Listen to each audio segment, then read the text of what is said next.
एक घड़े में 5 रुपए का एक सिक्का डाला। फिर वो घड़ा पानी या तेल से भर दिया। उसमें यदि सिक्के को बाहर निकालना हो तो आसानी से निकाल सकते हैं, लेकिन सिक्के वाले वो ही घड़े में यदि फेविकॉल भर दिया जाए तो फिर सिक्का निकालना अतिशय कठिन हो जाता है। शास्त्रकार भगवंत कहते हैं कि हमारा शरीर घड़े जैसा है, आत्मा सिक्के जैसी है। यदि तपश्चर्या वगैरह कारण से शरीर में मांस आदि 7 धातु कम हो गए हो तो समझ लो कि यह शरीर नाम का घड़ा सिर्फ पानी या तेल से भरा हुआ है।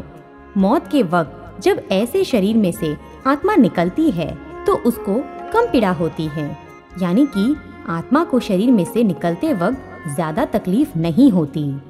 यदि शरीर मांस आदि 7 धातुओं से हरा भरा हो तो समझ लो कि यह शरीर नाम का घड़ा फेविकॉल से भरा हुआ है। मौत के वक्त जब ऐसे शरीर में से आत्मा निकलती है तब तीव्र पीड़ा होती है।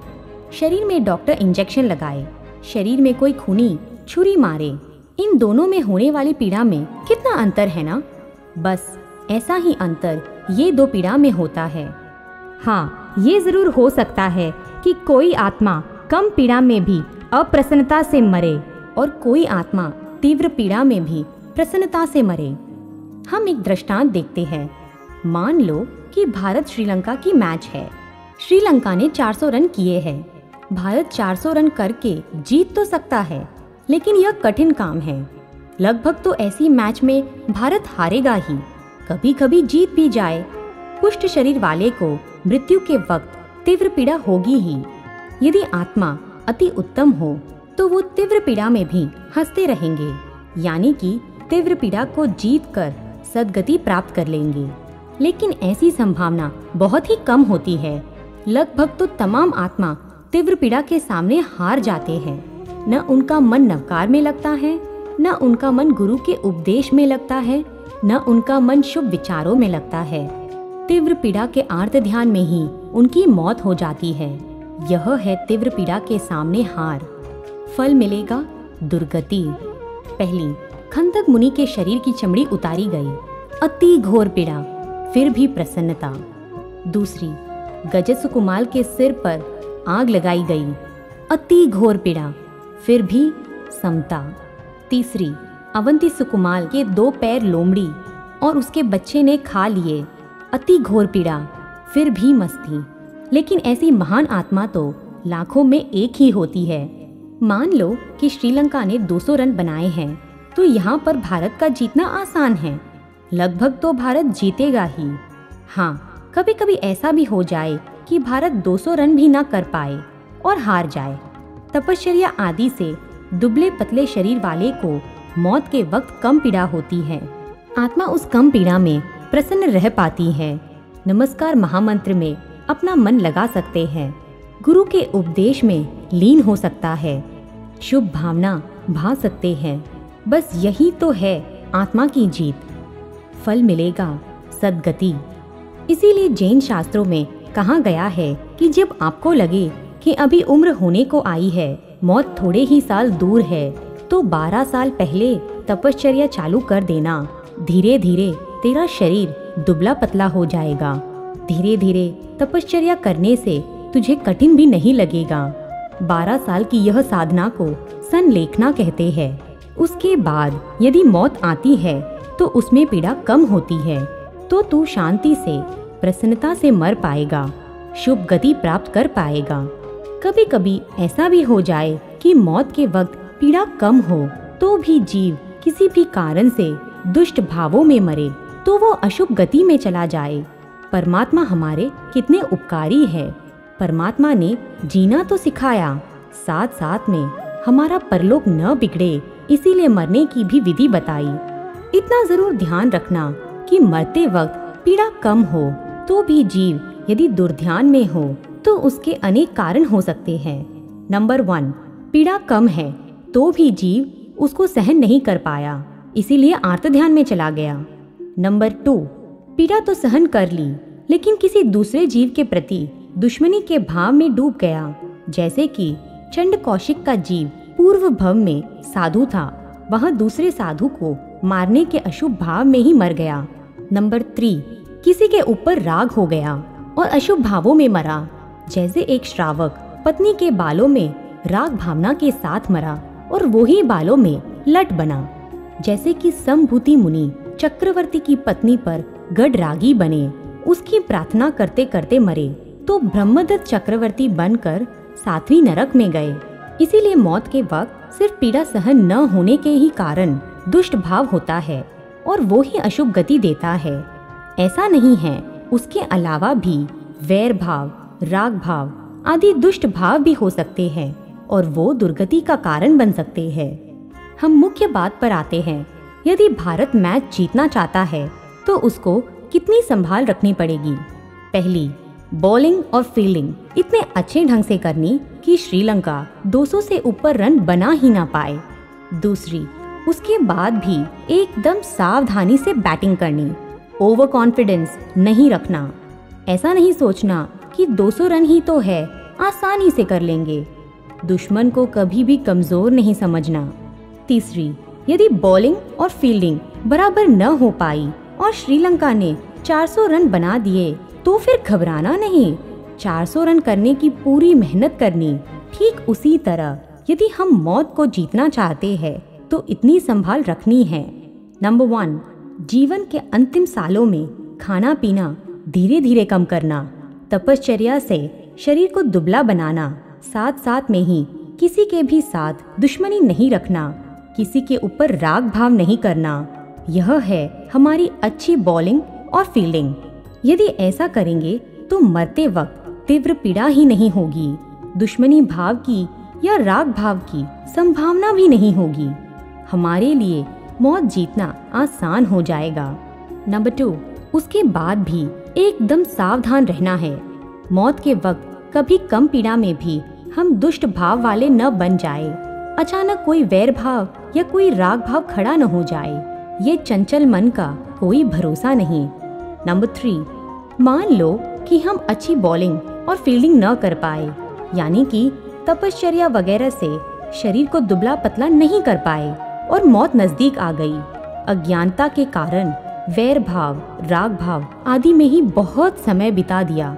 ऐसा यदि हो भी गया हो तो अब डरना नहीं, अभी मैच पूरी नहीं हुई है, मौत बाकी है। हम खेलेंगे, उत्साह से खेलेंगे, मौत को जीतेंगे। यदि परमात्मा हमारे रोम रोम में है, यदि सद्गुरु के प्रति हमारा समर्पण मजबूत है, यदि धर्म के प्रति हमारी श्रद्धा अद्भुत है, तो हम भयानक मौत को भी जीतेंगे ही। तो डोंट वरी, बी हैप्पी। तकरीबन 1500 साल पहले की यह घटना है। जैन धर्म के महान आचार्य भगवंत पूज्य हरिभद्र सूरी जी का वो समय था। उनके सगे भांजे हंस परमहंस ने उनके पास दीक्षा का स्वीकार किया था। वो दोनों अतिशय विद्वान थे। कुछ विधर्मियों ने वो दोनों का खून कर डाला। आचार्य भगवंत ने जब ये जाना तब उनका खून खौल उठा। उनके मन में वैर की आग भड़की। खून का बदला खून से लेने का उन्होंने निर्णय कर लिया। आचार्य देव क्षमा को, अहिंसा को भूल गए। दोनों भांजे मुनि उनको खूब प्यारे थे। वो प्यार ने ही उनकी ज्ञान चक्षु पर काला पट्टा लगा दिया। राजा के दरबार में जाकर आचार्य देव ने विनंती की कि मैं वो विधर्मियों के साथ वाद करना चाहता हूँ, आप उनको बुलाइए। आज जैसे शस्त्रों से युद्ध होता है, उस जमाने में दो धर्मों के बीच में शास्त्रों से युद्ध होता था। राजा ने विधर्मियों को बुलाया। आचार्य देव ने कहा, मैं आपके साथ वाद करना चाहता हूँ। शर्त इतनी थी कि जो जीता वो हारे हुए को बड़ी कढ़ाई में धक धकते तेल में अंदर डालकर जिंदा जलाएगा। आचार्य देव की हिंसक शर्त सुनकर राजा भी दंग रह गए। विधर्मियों के लिए स्वाभिमान का सवाल था।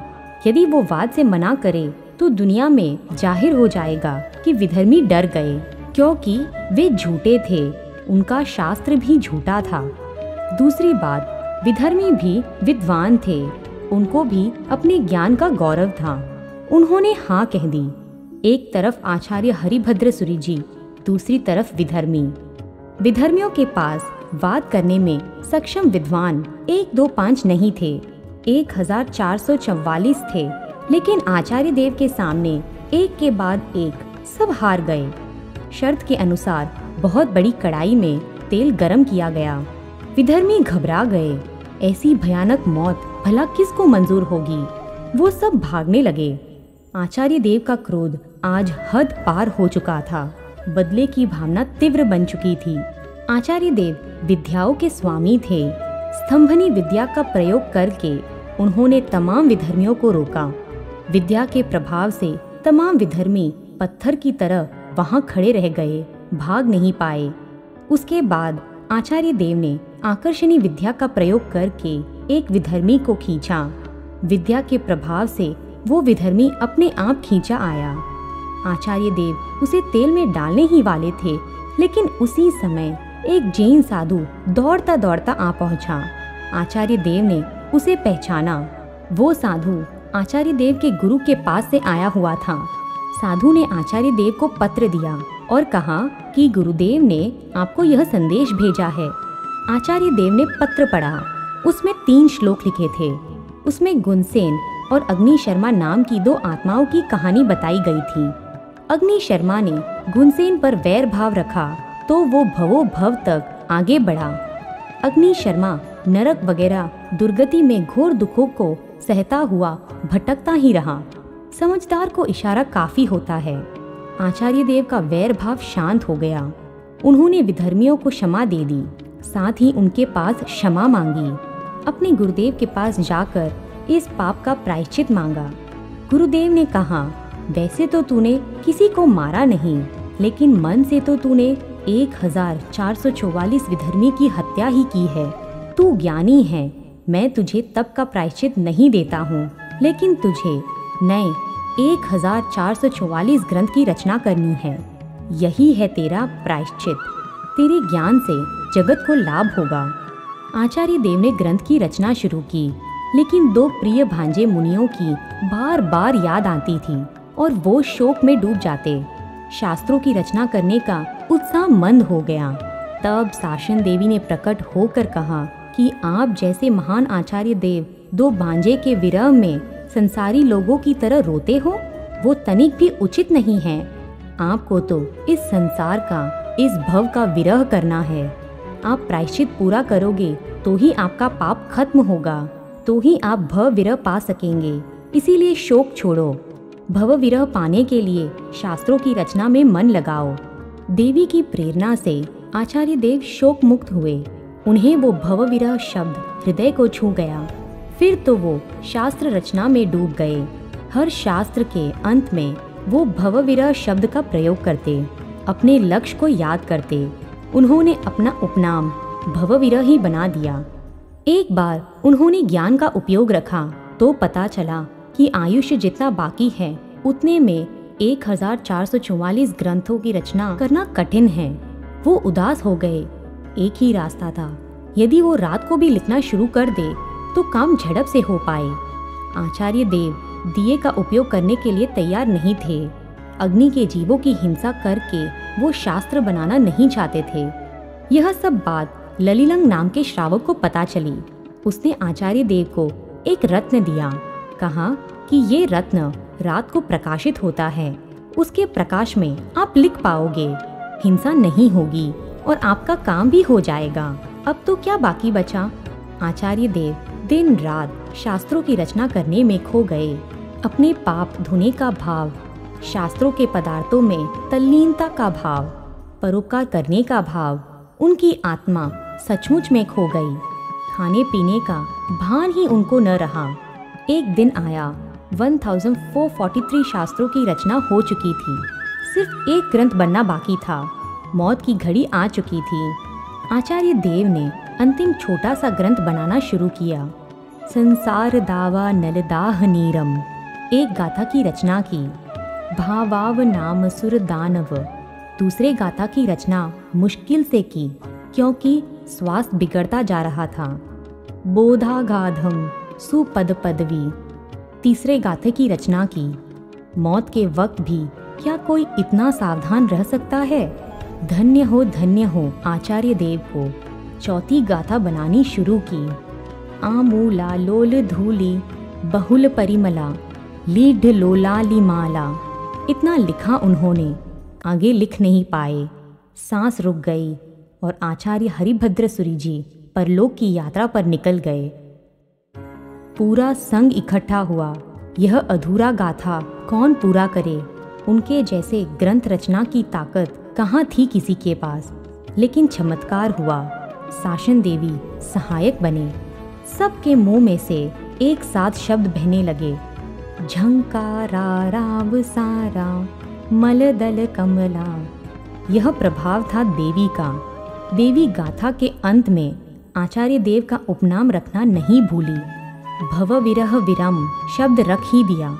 चंद पलों में मौत होने वाली हो, उस वक्त भी शास्त्रों की रचना में खोए रहना, मौत की पीड़ा को भूल जाना, प्रभु के वचनों के प्रेम में डूब जाना, यह है मौत का अतिथि सत्कार। आज पूरे हिंदुस्तान में पक्षी, छौमासी, संवत्सरी, प्रतिक्रमण में जब संसार दावा सूत्र बोला जाता है, तब झंकारा रावसारा से सब लोग एक साथ बोलते हैं।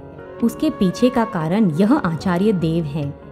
जैसे आचार्य देव के काल धर्म के वक्त पूरा संघ साथ में बोला था, वैसे ही आज सभी संघ साथ में बोलते हैं। उस वक्त यह महापुरुष को अंतर मन से करोड़ों वंदन करना, उनकी शास्त्र रचना की घोर साधना की अनुमोदना के लिए खुशी के आंसू बहाना। अज्ञानी लोग उसे हंसी मजाक में लेते हो तो उनको प्रेम से समझाना, यही हमारा एकमात्र कर्तव्य है। मरना तो हम सबको है, क्या हम ऐसी मौत मर पाएंगे? क्या हमारा इतना सौभाग्य है? जरूर हो सकता है। प्रभु को सच्चे मन से प्रार्थना करो, पुरुषार्थ करो।